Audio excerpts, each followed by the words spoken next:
बिस्मिल्लाहिर्रहमानिर्रहीम। अस्सलाम वालेकुम। मेरा नाम है ज़ीशान उस्मानी। आज की वीडियो बहुत काम की और बहुत ज़रूरी है, इसे ध्यान से सुनिए। अगर आपने जो बातें मैं आपसे करना चाह रहा हूँ आपने समझ ली तो यकीन जानिए मिन हैसुल कौम हम पाकिस्तानियों को बड़ा फ़ायदा होगा। और अगर वो लोग जो हुकूमत चला रहे हैं और साहिब इक़्तिदार हैं वो सुन के इसमें से कोई बात अगर मान लेते हैं तो मुल्क का लॉन्ग टर्म के अंदर बहुत ज़्यादा फ़ायदा होगा। जंग पाकिस्तान इंडिया की चल रही है, कभी इधर से अटैक होता है कभी इधर से अटैक होता है। ये जंग बहुत सारे महाज़ों के ऊपर लड़ी जा रही है। एक तो आप देखते हैं कि एयर रेड्स हो रहे हैं, फिर ज़मीनी कोई हमला हो सकता है, नेवी कोई हमला कर सकती है। लेकिन एक चीज़ जो हम नज़रअंदाज कर रहे हैं वो है वार ऑफ नैरेटिव्स।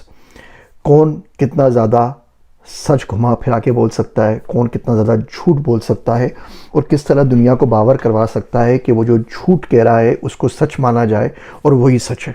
और दुनिया आजकल इसी पे चल रही है। जितना बड़ा लाउड स्पीकर आपके पास है, जितने ज़्यादा लोगों तक आप अपने मैसेज पहुंचा सकते हैं, जिसके पास सबसे पहले पहुंच के आप मुद्दई के तौर पे अपने आप को पेश कर देते हैं, दुनिया समझती है इसी के ऊपर जुल्म हुआ है। आप सो रहे हैं, सामने वाला रोता पीटता हुआ पहुँच गया है तो सामने वाले का जिसके साथ ही कुछ हो गया है वो तो उसको मार के गायब हो गया है। और इस वार के अंदर हम लोग बुरे तरीके से हार रहे हैं। मैं आपसे कुछ चीज़ें अर्ज़ करना चाहता हूँ। एक तो चीज़ है कि बहुत ज़्यादा फेक न्यूज़ फैलाई जा रही हैं। कोई तकरीबन 7-8 साल पहले 10 साल पहले अमित शाह ने मेरी एक तस्वीर पोस्ट कर दी थी अपने फेसबुक पेज के ऊपर कि पाकिस्तानी कोई बंदा है मुसलमान जो जाति का बात करके मुसलमान यहाँ पे हिंदुओं को वर्गला रहा है और इसका नाम अहमद है और उसको पकड़ लिया गया है यूपी से, जबकि तस्वीर मेरी लगी हुई थी, बायोडाटा मेरा दिया हुआ था। तो फिर उनको लिखा अखबार वालों को कि भैया उसका नाम कुछ और है, मेरा नाम कुछ और है, मैं ज़िंदगी में कभी इंडिया नहीं गया हूँ, क्या बातें कर रहे हो। खैर उन्होंने उसको फिर भी रिमूव नहीं किया। वो आज तक सर्कुलेट कर रही होती है, आज तक कोई ना कोई इंडियन आके गाली निकाल रहा होता है कि जी आप हमारे मुल्क में आके हमारे लोगों को वर्ग ला रहे हैं और आप ना क्या कहते हैं देशद्रोही हैं। अब देशद्रोही कैसे हो सकता हूँ, मैं तो तुम्हारे मुल्क का ही नहीं हूँ भाई साहब। तो ये तो फेक न्यूज़ चलती रहती है, हमारे व्हाट्सएप पे चलती रहती है कि जी वो जो एम्बेसडर जो अफ़गानिस्तान में थे, अफ़गानिस्तान की जब तबाही उस वक्त, और जो लीबिया के अंदर थे और जो सीरिया के अंदर थे, सब पाकिस्तान में जमा हो गए। सबका सब झूठ है, बकवास है। तो अगर आपकी बात कोई की जा रही है जो आपके दिल को पसंद आ रही है, उसका ये मतलब कहीं से भी नहीं है कि बात सच है। इस वार में भी ये हो रहा है, उधर से भी झूठ बोला जा रहा है, इधर से भी झूठ बोला जा रहा है। सच बेचारा बीच में कहीं तड़पता हुआ फिसलता हुआ कहीं मौजूद है, बेचारा गिड़गिड़ाता हुआ, वो हमें ढूंढ के निकालना पड़ेगा। कभी ज़िंदगी में मौका मिला तो ऑब्जेक्टिव ट्रुथ क्या होता है, किस तरह फाइंड कर सकते हैं, कैसे टेस्ट कर सकते हैं कोई बात सच की जा रही नहीं की जा रही है, डेटा साइंस आपकी कब से कैसे हेल्प करती है, उसके ऊपर बात करेंगे। आप मुझे कमेंट में ज़रूर बता दीजिएगा इस किस्म की अगर टेक्निकल डिस्कशन आप सुनना चाहें। तो पहली बात तो ये कि मिस इन्फॉर्मेशन का और झूठ का बहुत बड़ा सैलाब आया हुआ है जिसको समझने की ज़रूरत है। अच्छा, दूसरी चीज़ ये कि हम लोगों ने इस महाज के ऊपर काम करना है और इस महाज को हमने बिल्कुल खुला छोड़ा हुआ है। मैं पाकिस्तान में जब आया फुलब्राइट के बाद 2009 के अंदर, तो उस वक्त मैंने कहा, मेरा क्योंकि पीएचडी ब्लास्ट वेव्स के ऊपर था, एक्सप्लोजन्स मॉडलिंग के ऊपर, कि हमें कोई सेंटर ऑफ एक्सीलेंस बना लेना चाहिए जिसमें हम सिविल डिफेंस के ऊपर काम करें। उस वक्त आपको याद होगा तो पाकिस्तान में तीसरे दिन कोई ना कोई सुसाइड बम्बिंग हमला हो रहा था। कभी मीरठ पे हमला हो गया, कभी मेलोडी मार्केट पे हमला हो गया, 2008-2009 के अंदर मुहर्रम पोजीशन के ऊपर हमला हो गया था कराची के अंदर, वहाँ भी गया, रो के मर गया कि भाई सिविल डिफेंस पे काम कर लें, लोगों को सिखा दें, लोगों को तरबियत दे दें। किसी ने बात नहीं सुनी। ICT R&D फंड में कोई 4 मरतबा ग्रांट्स के लिए अप्लाई किया, ब्लास्ट वेव से रिलेटेड, सुसाइड बम्बिंग के सॉफ्टवेयर से रिलेटेड, सिविल डिफेंस से रिलेटेड, उन्होंने बिल्कुल मना कर दिया। HEC के पास गया, सबके पास गया, किसी ने बात नहीं मानी। अब बूढ़ा हो गया हूँ तो थोड़ा सा समझ में आ रहा है कि जो मैं आइडियाज़ देता था मुल्क को, वो 10-15 साल मेरा अपना ही कसूर था। 10-15 साल आगे के आइडियाज़ थे, 10-15 साल उनके पास समझ में आती थी। और ये मुतअद्दिद बार हुआ। 2015 के अंदर गया क्रिप्टो करेंसी की बात करने के लिए, मैंने एक वेबसाइट रजिस्टर की 2016 के अंदर पाकिस्तान क्रिप्टो पाकिस्तान के नाम से, तो FIA का नोटिस आ गया कि आप इलीगल काम कर रहे हैं। किताब लिख के पब्लिश की क्रिप्टो करेंसी के ऊपर 2017 के ऊपर, उसके ऊपर बड़ी धमकियाँ मिली, बड़े लीगल नोटिस मिले कि पता नहीं क्या इलीगल कर रहे हैं। जिन बच्चों ने किताब पढ़ के माइनिंग मशीन लगाई उनको FIA उठा के घरों से ले गई कि कंप्यूटर्स की जो उनके CPUs थे और जो भी माइनिंग मशीन्स थे, GPUs वगैरह जो भी उस टाइम पे थे, वो सारे जब्त कर लिए कि हमने ये इलीगल माइनिंग मशीन पकड़ लिए। अब पाकिस्तान ने खुद क्रिप्टो काउंसिल लॉन्च कर दिए, खुद सारे काम कर रहे हैं, दावतें कर रहे हैं, शाही किला के अंदर डांस कर रहे हैं और भंगड़े डाल रहे हैं। तो जो भैया 10-15 साल पहले लोगों को गालियाँ दी हैं, नोटिस दिए हैं, जिनको पकड़ के जेलों के अंदर डाला है, उसका भी कुछ मदावा करोगे या नहीं करोगे? उनको भी कोई पैसे से वापस करोगे, उनसे कोई माफ़ी मांगोगे या नहीं मांगोगे? तो हम हर चीज़ में करते हैं। 3D प्रिंटर में ये काम करते हैं। 3D प्रिंटर हमने बैन कर दिए। चौधरी निसार साहब ने मिनिस्टर ऑफ इंटीरियर थे, अब बंदे ढूंढते पर 3D प्रिंटर वाले कोई बंदे ढूंढे वो, तो अब हमारे पास कोई डिफेंस इंस्टॉलेशंस को ज्वाइन कर लें और हमें भी कुछ बताएं कि वो पार्ट्स जो बाहर लोगों को ने बंद कर दिए हैं हमें अपने पास बना लें तो कैसे बना सकते हैं। उस वक्त आप बैन करके बैठ गए थे। तो इसी तरीके से भी हाल हमने किया जनरेटिव AI का और कॉन्टेंट क्रिएशन का, और तमाम लोगों के ऊपर कॉन्टेंट क्रिएटर्स को उठा के जेल में डालें या मार मार के मुल्क से बाहर भगा दें, और जब वॉर ऑफ नैरेटिव्स चले तो आपके हाथ खाली हो। तो इस बात को समझिए कि आप जितना चाहे मुझसे इख्तलाफ कर लें, जितनी चाहे गालियाँ दे दें, लेकिन ठंडे दिल से इस बात को सोच लीजिए कि दुनिया कहाँ जा रही है। मैं आपसे कुछ चीज़ें अर्ज़ करता हूँ। इसराइल के पास कंटेंट स्ट्रेटजी का पूरा प्रोग्राम है, कंटेंट क्रिएशन की पूरी स्ट्रेटजी भी, उसका प्रोग्राम भी है। उनके पास एक फेलोशिप है, उसका मैं आपको लिंक शेयर कर देता हूँ। अगर हो सकता है वेबसाइट आपके पास से ना खुले तो उसकी वीडियो या इमेज बना के एडिटर को बोलूँगा कि यहाँ पे वीडियो में आपको दिखा दे। उसका नाम है हज़बरा फेलोशिप। हज़बरा फेलोशिप के अंदर कोई भी इसराइली इसको ज्वाइन कर सकता है जो इसराइल के मफादात को आगे फैला सके। कोई इंटरनेशनल कंटेंट क्रिएटर भी ज्वाइन कर सकता है जो उनके बारे में वीडियोस बनाए और जो इसराइल बोल रहा है उसको आगे से आगे फैलाए। अब इसराइल की गवर्नमेंट को न्यूज़ भी देती है, अपने बारे बताती भी, अब ये बात करो, अब ये बात करो, अच्छा ये पॉइंट लो, वो इन्फॉर्मेशन भी देती है। पब्लिक ना हो, सिर्फ आपके पास से इन्फॉर्मेशन निकलेगी। सबसे पहले आप इन्फॉर्मेशन ब्रेकिंग न्यूज़ देंगे तो लोग आपके पास आपको देखेंगे, आपका चैनल भी ग्रो करेगा, इसराइल का भी फ़ायदा होगा। एक ऐप बनी हुई है, उसका नाम है act Israel, ACT.IL। Act Israel के अंदर वो ऐप है। वो ऐप के अंदर तमाम कैंपस में जो स्टूडेंट्स होते हैं, दुनिया भर के अंदर जो यहूदी रहते हैं, उनसे वो कनेक्टेड होते हैं। वो उनको बाकायदा मैसेजेस भेजते हैं, अब इस मैसेज पे बात करो, अभी ये पोस्ट लिख के लगा दो, अभी ट्विटर पे ये कर दो, उसके बाकायदा आपको पैसे भी मिलते हैं। उसका लिंक भी मैं आपको दे रहा हूँ। अमेरिका के अंदर आपने देखा होगा, ट्रंप के अंदर अभी हम इन्फ्लुएंसर्स को बुलाया गया था, ट्रंप ने बुलाया था, कमला हैरिस ने बुलाया था कि अपने यूट्यूब के ऊपर बात करें। और जो रोगन वगैरह जितने भी हैं आप देखें ट्रंप के कितने ज़्यादा करीब हो गए, जो एक कंस्पिरेसी थ्योरिस्ट किस्म के जितने भी यूट्यूबर्स होते हैं। अमेरिका के अंदर bureau of cyber space and digital बनावा डिजिटल स्पेस, वो ऐसे कंटेंट क्रिएटर्स को जमा करता है जो अमेरिका के मफादात के ऊपर बात कर सकें। अच्छा, अब इंडिया की मिसाल ले लेना, चलें ये तो डेवलप कंट्रीज़ हो गई, आप बोले हम तो गरीब मुल्क है, तो इंडिया की मिसाल ले लेते हैं। इंडिया के अंदर बहुत सारे प्रोग्राम हैं। पहला प्रोग्राम तो उनका है माई गोव का कैंपस प्रोग्राम है, उसका लिंक भी आपको दे रहा हूँ। आप as a content creator apply कर सकते हैं। आप इंडियन हो, 18 साल से ऊपर आपकी उम्र हो, किसी भी बहुत सारी 10-12 कैटेगरी है, आप इंस्टाग्राम है, टिकटॉकर है, यूट्यूब है, सारे के सारे अप्लाई कर दीजिए। इंडियन गवर्नमेंट आपको बाकायदा महीने का स्टाइपेंड देती है। अब बड़े आते हैं, आपके मिलियन में फॉलोवर्स आते हैं, आपको 10-10, 20-20 लाख रुपए मिलते हैं इंडियन रुपीस, पाकिस्तानी 40 लाख रुपए एक वीडियो के मिलते हैं कि जाके आप ये बात करके आए सोशल मीडिया के ऊपर, ताकि जो हम कहना चाह रहे हैं वो बात पब्लिक तक पहुंचे। ये बात उन्होंने बहुत पहले समझ ली है। तो इंडिया का ये प्रोग्राम है। अभी उन्होंने प्रधानमंत्री ने नरेंद्र मोदी ने प्रोग्राम निकाला, नेशनल क्रिएटर्स अवार्ड 2024 के अंदर। वो महाशिवरात्रि के साथ उसकी सेरेमनी हुई थी। मैं आपको पेज दे देता हूँ, आप देख लीजिए। इंस्टाग्राम के कितने लोगों को अवार्ड मिले, यूट्यूबर्स को मिले, टिकटॉकर्स को मिले, रंबल वालों को मिले, फेसबुक वालों को मिले, सबको बुलाकर बाकायदा नेशनल सेरेमनी की है।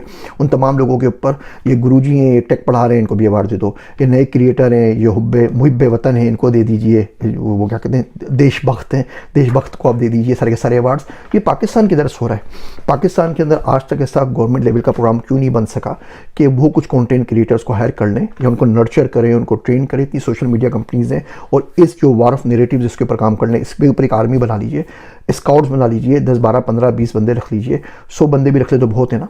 देखिए, रायवन का इज्तिमा दुनिया का बड़ा तरीन सबसे बड़े इज्तिमाओं में से एक होता है। उसमें कोई 20 लाख लोग आते हैं, 2 मिलियन लोग आते हैं। अगर आपके 4 मिलियन फॉलोवर्स हैं तो आप रायवन के 2 इज्तिमा डेली के लगा सकते हैं। हम लोग इसके ऊपर बात नहीं करते। DGISPR के 6 मिलियन फॉलोवर्स हैं। जन्नत मिर्ज़ा के 25 मिलियन फॉलोवर हैं भैया उसके ऊपर, टिकटॉक के ऊपर। इससे ज़्यादा फॉलोवर तो हानिया मीर आमिर जो भी नाम है उसके होंगे। इससे ज़्यादा फॉलोवर तो हिरा मानी के होंगे। अब पब्लिक इनको सुन रही है, अवाम इनको सुन रही है, आप इनको क्यों यूज़ नहीं करते? जंग हो गई तो ये लोग आके कोई वीडियो बना सकते हैं ना कि भाई जंग में आपको ये काम करना है, काम नहीं करना। सिविल डिफेंस के लिए काम कीजिए, ब्लैकआउट के लिए काम कीजिए, फर्स्ट एड के लिए काम कीजिए, रेस्क्यू ऑपरेशंस के लिए काम करना है, घर के अंदर इन चीज़ों का ख्याल रखना है, फेक न्यूज़ से इस तरीके से बचना है। ये लोग क्यों नहीं आ रहे? ये लोग तमाम जगहों पे आते हैं, ये आप लोगों के पास ही नहीं आते, आप लोगों को नहीं मिलते, आप लोगों इनको चैनलाइज करना शुरू नहीं कर सकते। बाहर से कोई भारत से आ जाए तो आप उनके पाँव में बैठ जाते हैं। वो जावेद अख्तर साहब आए थे ना, तो वो कौन है, हमारा जो फैज़ अहमद साहब के पोते हैं, यूफोन के स्टारों में जाते हैं, अदील हाशमी साहब, वो बिल्कुल पाँव में बैठे हुए थे, उनका बस नहीं चल रहा था कि पाँव चूमने लग जाए, सजदा ही उनको कर लें। वो अली ज़फ़र साहब ने या कोई दूसरे भाण थे, उनको गाने गा के सुना रहे थे जिससे उनको कोई तमगा बसालत मिल जाएगा। ये जितनी आंटियाँ थी, मेरा जिस्म मेरी मर्ज़ी वाली, वो सब घेरा डाल के उनके पास बैठी हुई थी और हमने उनको सर पे चढ़ा दिया था। जियो न्यूज़ वालों को आप देख लीजिए, कुछ भी हो जाए, अमिताभ के पाँव में चोट भी आ जाए ना तो इनके पास ब्रेकिंग न्यूज़ चल जाती है कि आज रेखा का ये हो गया, आज अमिताभ का ये हो गया, आज फलां मूवी रिलीज़ हो गई, फलां गाना रिलीज़ हो गया, फलां गाने पे पेन लग गया, फलां पे ये हो गया, फलां पे हो गया। वहाँ कोई मर जाए अगर तो लोग इतना शोक मनाते हैं जैसे इनके बाप की मौत हो गई हो। ये सारे टीवी वाले हैं, तो सबका ये रोना है। अब जंग आई है तो अब तो सबकी बुराइयाँ शुरू कर दी हैं। कल वो वापस आ जाएंगे तो फिर आप उनके साथ तस्वीरें खिंचवा रहे होंगे।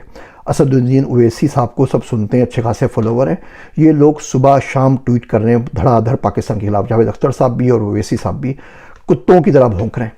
बहुत माफ़ी चाहता हूँ अल्फाज यूज़ करने के, लेकिन बिल्कुल मामला यही है। दिन में इतने पानी के गिलास नहीं पीते जितने पाकिस्तान के खिलाफ ये लोग बकवास कर रहे हैं, और वो तमाम की तमाम बकवास लिख के दी जा रही है। पैसे का चेक साथ में आता है, पढ़ते हैं और आराम से पढ़ देते हैं। अब कौन क्या ले रहा है क्या नहीं ले रहा उसको छोड़ें, हम अपने घर का तो हाउस तो रखें ना, अपना ऑर्डर के अंदर करें। तो अगर हम ऐसा कोई प्रोग्राम नेशनल लेवल पर लॉन्च कर दें जिसमें यूट्यूबर्स को, इंस्टाग्राम्स को, टिकटॉकर्स के जो आपके पास मौजूद हैं इन्फ्लुएंसर्स, उनको ट्रेन करें, उन्हें नर्चर करें, उनको झूठ बोलना ना सिखाएं, सच बोलना तो सिखा दें, उनको थोड़ी सी मदद तो उनकी कर दें, उन्हें भी कोई ब्रेकिंग न्यूज़ दे दीजिए, उनको भी इस तरीके से ट्रेन करें, उनको पैसे थोड़े बहुत दे दीजिए, कुछ कर दीजिए, ताकि आपका जो पॉइंट ऑफ व्यू है वो दुनिया के ऊपर जाके असर दिखा सके, किसी को इन्फ्लुएंस कर सके। कब तक पकड़ेंगे, कब तक मारेंगे, इन बातों को जितना जल्दी समझ लें कि दुनिया सारी वहाँ बैठी हुई है, पूरा मुल्क वहाँ बैठा हुआ है, पूरी उम्मत वहाँ बैठी हुई है, किस किस को पकड़ के अंदर करेंगे, किस किस के चैनल बैन करेंगे। अच्छा, हमारे सारे चैनल वहाँ पे बैन हो जाते हैं। DGI का अकाउंट इंडिया में बैन है, शहबाज शरीफ का account prime minister of Pakistan account ban हो गया है। वो एक क्लिक करते हैं और 20 चैनल बैन करते हैं। आपके पास क्यों बैन नहीं होते? आप क्यों जी TV को बैन नहीं कर सकते? आप क्यों मूवीज़ को बैन नहीं कर सकते? आप क्यों उनके यूट्यूबर्स को बैन नहीं कर सकते? आप सिर्फ सर्च कर लेना अगर इंडिया पाकिस्तान वार, तो आपको 1000 बंदे मिलेंगे सोशल मीडिया के ऊपर, और मिलियंस एंड मिलियंस फॉलोअर्स के साथ, जो उनके हिसाब से इंडिया का प्रोपेगेंडा शेयर कर रहे हैं। आपके पास से 10 भी नहीं मिलते। आपके पास तो पहली बात तो है नहीं, आपने कभी ट्रेन नहीं किया और कभी इसके ऊपर काम नहीं किया, और जब लोगों ने आपको 10 साल पहले प्रपोजल दिए तो आपने गालियाँ दे के उनको निकाल दिया, और उसके बाद जो थोड़े बहुत बचे उनके ऊपर आपने उनको मार मार के भगा दिया, मजीद कोई ट्रेन नहीं किया। तो ये एक महाज है पूरे का पूरा, और उसका इतना ज़्यादा असर पड़ता है बाहर मुल्कों में, पॉलिसी के अंदर, तमाम चीज़ के अंदर। मैं अगर एज अ न्यूट्रल शख्स हूँ, मेरे यहाँ कुछ दोस्त हैं वो किसी और मुल्क के हैं, यूक्रेन के हैं, वो बेचारे खुद पिट रहे हैं सारे के सारे। तो उनको मैंने बोला कि जी आप देखिए, तो उन्होंने जाके रिसर्च की, सब कुछ देखिए, और 2 घंटे बाद आके वो चलते फिरते भारत के सफ़ीर बने हुए थे। भारत का इतना प्रोपेगेंडा मौजूद था। इतनी चीज़ें झूठ हो सच हो एक अलग कहानी है, उस डिटेल में भी हम नहीं जाते, लेकिन अवेलेबल ही ना, अल्टरनेटिव वॉइस ही अवेलेबल नहीं, क्या करें? या आप लोग डांस करवा लें, या आप क्या कहते हैं वो मीम्स बनवा लीजिए, या लेकिन जो असल काम करने के हैं, जिससे नेशन बिल्डिंग होनी है, जिससे मुल्क ने तरक्की करनी है, जिससे मुल्क बिल्ड होना है, उसमें हम बिल्कुल 0/0 है। एक बात और याद रखिए कि कोई आपके साथ नहीं है। सऊदी अरब होगा, सऊदी अरब में तो हमारे आर्मी चीफ गए हुए ना, उन्होंने एक इस्लामिक फोर्स बनाई थी। एक कोई स्टेटमेंट आई कहीं से सऊदी अरब के पास से कि जी भारत ने गलत काम किया और पाकिस्तान के साथ जुल्म हो रहा है। बोलते हैं जी दोनों तो हम मुल्क से काम करें। वो मार मार के जा रहा है, उसने ड्रोन मार दिए, उसने आके 3 शहरों को हिट कर दिया, उसने अंदर पाकिस्तान में 100-150 किलोमीटर दूर आके आपको मार दिया, और आप बोलते हैं जी तहम्मुल से काम करें। यूएई बोलते हैं तहम्मुल से काम करें, फ्रांस बोलते हैं तहम्मुल से काम करें, अमेरिका बोलते हैं तहम्मुल से काम करें। ये तहम्मुल खाली हमारे लिए रह गया, बाकी लोगों के लिए नहीं रह गया। कोई भी आपके साथ नहीं है। आपके 67,000 हाजियों को तो परमिशन नहीं मिल सकी, गलत अकाउंट में पैसे भेज दिए मिनिस्ट्री ऑफ हज ने, वो बेचारे जाके कर सकें, आपकी तो इतनी औकात नहीं है। अब बातें करते हैं सारे इस्लामिक मुल्क, किस बात के इस्लामिक मुल्क भैया? ये सब के सब गारंटियाँ देते हैं। 1991 के अंदर जब सोवियत यूनियन डिसॉल्व हुआ तो यूक्रेन के पास कोई 1/3 न्यूक्लियर आर्सेनल आ गया रशिया का। उस वक्त दुनिया की तीसरी बड़ी रियासत थी यूक्रेन न्यूक्लियर असेट्स के हवाले से। 1994 के अंदर वो बुदापेस्ट मेमोरेंडम हुआ, लिख के साइन करके दिया अमेरिका ने, रशिया ने और यूके ने कि हम आपकी हिफाजत की जिम्मेदारी लेते हैं। किसने जिम्मेदारी ली हिफाजत की? रशिया ने, बताइए। और साथ में ली यूके ने और अमेरिका ने। अच्छा, चाइना ने और फ्रांस ने भी नॉन बाइंडिंग एश्योरेंस उनको दे दी कि हम भी आपकी हिफाजत करेंगे। उसके बाद जिस यूक्रेन ने लिख के दिया था कि मैं आपकी हिफाजत करूँगा, उसी ने उसको आके मारा, और अब न्यूक्लियर तो उसके पास कुछ भी नहीं है, अब केयर हो रहा है। तो खुदा न खासा इस हालत में अब पहुंच जाएंगे तो क्या करेंगे? इसने ये कहा, उसने ये कहा, सब अपने मनपसंद काम करते हैं, आपके लिए कोई भी नहीं है। आपको आपके लोग बचा सकते हैं, आपको आप खुद बचा सकते हैं। तो आपने जो नेरेटिव्स की वार है उसमें बुरे तरीके से आप लोग मार खा रहे हैं। 2-4 लोग रहेंगे जो बात करते हैं, हम लोगों ने भी कितने दिन चलना है, किसी दिन हमारा यूट्यूब चैनल भी बंद हो जाएगा, भारत भी बंद कर देंगे, फिर आप क्या करेंगे? तो वो सारे के सारे बंद करें। आप बंद कर भी नहीं सकते। आप मुझे 20 चैनल बंद करके दिखाइए ना, यूट्यूब आपकी ईमेल का जवाब ही नहीं देगा। सारी था आप पूरा यूट्यूब बंद कर देंगे तो क्या नेरेटिव वार जीत जाएंगे? जो 2-4 बंदे बात करें वो बंदे भी बात नहीं कर सकें, फिर क्या करेंगे? इसके ऊपर आराम से सोचिए। दुनिया क्या काम कर रही है, कैसे काम कर रही है, कैसे इन्वॉल्वमेंट होती है, क्या होता है, कौन से कंटेंट दिए जाते हैं। आप थोड़ी सर्च कर लीजिए, मेरे पास आ जाइए, मैं थोड़ी चीज़ें आपको बता दूंगा और उम्मीद करता हूँ कि इससे हम लोग यहाँ से आगे चल सकेंगे। और जो हर बंदा नहीं आपके पास सजेशन लेकर आया करे ना, अगर आपको समझ में नहीं आ रही तो ठंडे दिल से सोच लिया करें, ये ना सोचा करें मैं 22 कैरेट का बाबू हूँ, ये इसको गधे को पता क्या है, अभी अभी पढ़कर आया है, हमें कुछ नहीं पता। जो सामने वाला आ रहा है वो भी कहीं ना कहीं से दुनिया देख के आ रहा होगा, तभी आपसे बात कर रहा है ना। तो ठंडे दिल से सोच लिया करें, हो सकता है जो बात कह रहा हो वो 10 साल 15 साल बाद की बात कर रहा हो, जो भी आपको समझ में नहीं आ रही। इस किस्म की कड़वी कसीली बातें सुनना आप चाहते हैं तो मुझे कमेंट में ज़रूर बताइएगा। अगर आप चाहते हैं इसके ऊपर हम पूरी सीरीज़ करें कि पाकिस्तान ऐसा क्या करे कि 10 साल बाद 20 साल बाद ऐसी सिचुएशन ही पेश ना आए कि किसी महाज के ऊपर हार रहा हो, भले वो हवाई महाज हो, बर्री महाज हो, बहरी महाज हो, ये नेरेटिव्स का महाज हो जिसके अंदर अपना बयानी आप पेश करते हैं। जितने भी फ्रंट्स हैं वार के, तकरीबन 13 से ऊपर वार के फ्रंट्स हैं।